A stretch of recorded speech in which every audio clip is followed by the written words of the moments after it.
Hi viewers, welcome to our channel. ప్రస్తుతం మనతో పాటు దామ బాలాజీ గారు, సీనియర్ జర్నలిస్ట్ ఉన్నారు. వారితో ఒకసారి మాట్లాడదాం. నమస్కారం సార్. నమస్తే. సార్, కాకినాడ పోర్ట్ నుంచి అక్రమ రవాణా జరుగుతుందని నా పవన్ కళ్యాణ్ గారు ఆ షిప్ దగ్గరికి వెళ్ళడం, అదంతా రెడీ హ్యాండెడ్ గా పట్టుకున్నట్టుగా ఆ విజువల్స్ అన్ని కూడా సోషల్ మీడియాలో వైరల్ అవుతున్నాయి సార్. టీడీపీ ఎమ్మెల్యే మీద ఫైర్ అవ్వడం, ఆ షిప్ వాళ్ళకు సంబంధించిన వాళ్ళపైన కూడా ఫైర్ అవ్వడం, అసలు ఏం జరిగింది అక్కడ? మరి పవన్ కళ్యాణ్ గారు రెడీ హ్యాండెడ్ గా అవి పట్టేసుకున్నారా? ఎవరు చేస్తున్నారు ఈ అక్రమ రవాణా? యాక్చువల్గా పవన్ కళ్యాణ్ ఏం పట్టేసుకోలేదు. ఇది ఆల్రెడీ కలెక్టర్ అక్కడ ఆయన షాన్ మోహన్ అని కలెక్టర్ పట్టుకున్నాడు. ఇది అక్కడ ఏంటంటే కాకినాడ యాంకర్ పోర్ట్ అంటారు దాన్ని. అంటే డీప్ వాటర్స్ పోర్టు వేరే ఉంటుంది, యాంకర్ పోర్ట్ వేరే ఉంటుంది. యాంకర్ పోర్ట్లో షిప్పులన్నీ కొద్ది దూరంలో యాంకరింగ్ చేసుకొని ఉంటాయన్నమాట. సో అటువంటి యాంకర్ పోర్ట్లో ఎప్పటి నుంచో ఇది జరుగుతుంది.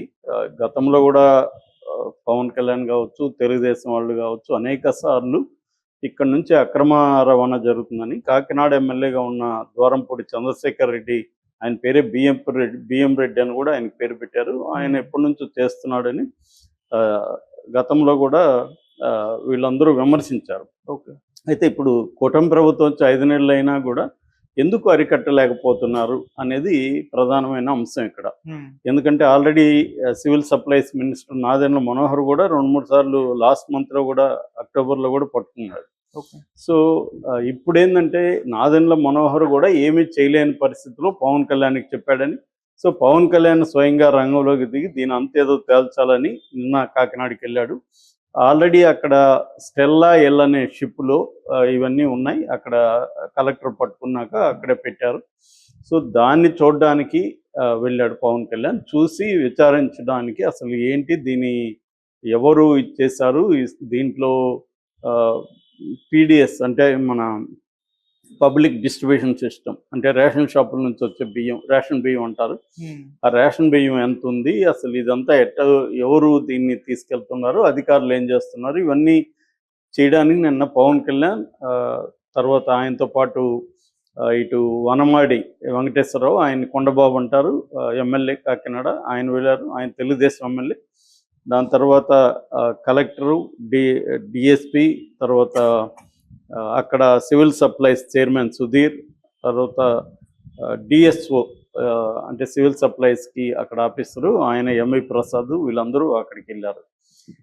వెళ్ళినప్పుడు పవన్ కళ్యాణ్ చూస్తే దాదాపు 38,000 టన్నుల బియ్యం అక్కడ ఉన్నట్టుగా చెప్తున్నారు. అందులో 640 టన్నులు రేషన్ బియ్యం. 38,000 టన్నుల్లో 640 టన్నులు రేషన్ బియ్యం.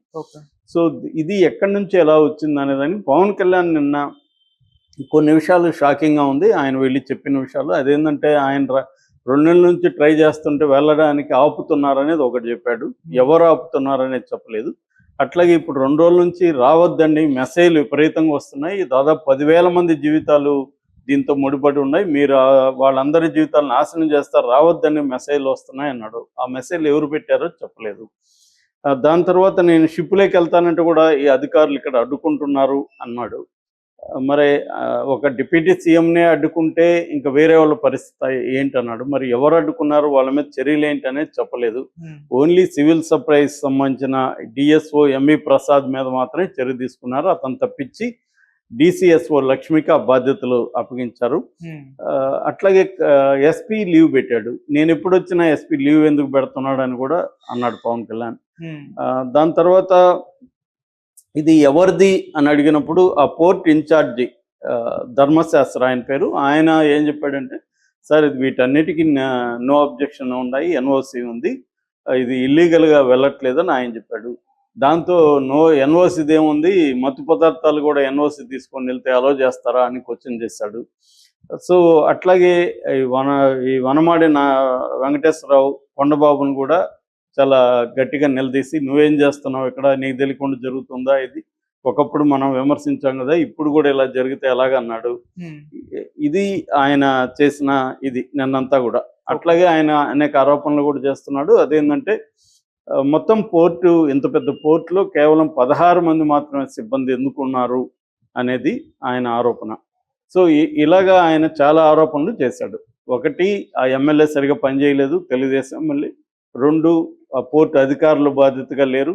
మూడు, ఇది ఎవరిది, ఆషి ట్రేడింగ్ ఎవరిది, మానస ఎవరిది, అగర్వాల్ ఎవరిది అని వాళ్ళని అడిగాడు. సో మరి ఇప్పుడు దీని మీద ఆయన ఏమి చర్యలు తీసుకోబోతున్నాడు అంటే, ఇక్కడ డిప్యూటీ సీఎం స్థాయిలో ఉన్న పవన్ కళ్యాణ్ నిజానికి ఆయన శాఖ కాదు, ఇది ఆయనకు సంబంధం లేదు. అయినా ఈ మధ్య కాలంలో ఆయన ఏం చేస్తున్నాడంటే తెలుగుదేశం మినిస్టర్ల శాఖల్లోకి కూడా ఎంటర్ అవుతున్నాడు. అట్లాగే ఇప్పుడు తన మినిస్టర్ శాఖలకు కూడా ఎంటర్ అయ్యాడు. అట్లాగే తెలుగుదేశం పార్టీకి సంబంధించిన వాళ్ళను కూడా నిలదీయడం ఓపెన్ గా. అనితని ఎలా మాట్లాడాడు మనకు తెలుసు. నీ శాఖను నేను తీసుకుంటానన్నాడు. ఇప్పుడు కూడా ఈ శాఖను నేను తీసుకుంటానన్న పద్ధతిలోనే మాట్లాడాడు. అంటే మామూలుగా అయితే రాజ్యాంగబద్ధంగా డిప్యూటీ సీఎంకి సపరేట్ ఏమీ పదవి హోదా లేదు. డిప్యూటీ సీఎం కూడా అది పొలిటికల్ పదవి తప్ప రాజ్యాంగబద్ధమైన పదవి కాదు. ఆ రకంగా ఈయనకేం ప్రత్యేక అధికారాలు లేవు. కాకపోతే ఏంటంటే కూటమిలో ఈయన ఇంపార్టెంట్ భాగస్వామి కాబట్టి ఈయన ఎవరినైనా నిలదీసే హక్కు ఉందనేది వాళ్ళు అనుకుంటున్నారు. అది ఈయన చేస్తున్నాడు. కాకపోతే ఇక్కడ ఏంటంటే పవన్ కళ్యాణే దీని మీద ఇంత గందరగోళం ఉంటే ఇందులో ఏదో జరుగుతుంది ఎప్పటి నుంచి. ఇప్పటికి కూడా పవన్ కళ్యాణ్ కానీ తెలుగుదేశం వాళ్ళు కానీ ద్వారంపూడి తమ్ముడే చేస్తున్నాడు అని చెప్పి మరి 6 నెలలు అవుతుంది ఆల్మోస్ట్. ఎందుకు వీళ్ళు చేయలేకపోతున్నారు? నిన్న కూడా ఆంధ్రజ్యోతి మాఫియాకి ద్వారం అని పెట్టింది. 1300 వెహికల్స్ రోజు వెళ్తున్నాయని చెప్తున్నారు. మరి ఇంత జరుగుతూ ఉంటే వీళ్ళ ప్రభుత్వం ఉంది, వీళ్ళ మినిస్టర్ ఉన్నాడు, వీళ్ళ అధికారులు ఉన్నారు, వీళ్ళకి ఇంకా మరి వైసీపీ పోలింగ్ ఇప్పటికీ స్మగ్లింగ్ చేస్తూ ఉంటాయి. 5 నెలలుగా ఎందుకు ఉన్నారనేది పెద్ద ప్రశ్న.